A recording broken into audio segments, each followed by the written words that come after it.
ਹੁਣ ਇਹਨਾਂ ਦਾ ਕੀ ਮੈਂ ਕਰਾਂ ਲਾਏ ਭਾਈ ਮੈਂ ਲਾਉਣਾ ਯਾਰ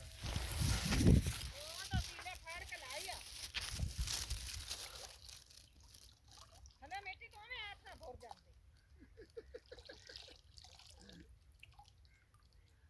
ਇਹ ਤਾਂ ਵਿਖਾ ਦੇਣਾ ਮੇਰੀ ਭੈਣ ਵਿੱਚ ਜਿੰਨ ਆ ਕੇ ਸਾਡੀ ਪੈੜੀ ਵਿੱਚ ਜਿੰਨ ਬੈਠਾ ਤੇ ਬੈਠਾ ਇੰਜ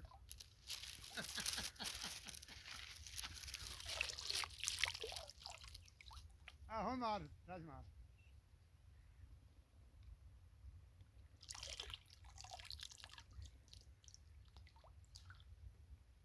ਉਹ ਪਾਣੀ ਨਾਲ ਪੈਂਦਾ ਪੁੱਤਰਾ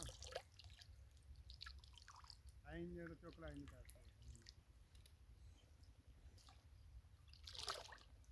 ਇਹ ਆ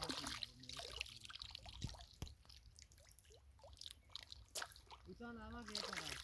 ਪਾਣੀ ਦੀ ਲੱਤ ਤੇ ਲਾਉਣੀ ਨਹੀਂ ਜਿੱਥੇ ਪਾਣੀ ਦੀ ਲੱਤ ਇਹ ਤਾਂ ਪਾਣੀ ਖੜਾ ਪਾਣੀ ਖੜ ਉਤਰਾ ਕੇ ਲਾ ਦੇਵੇ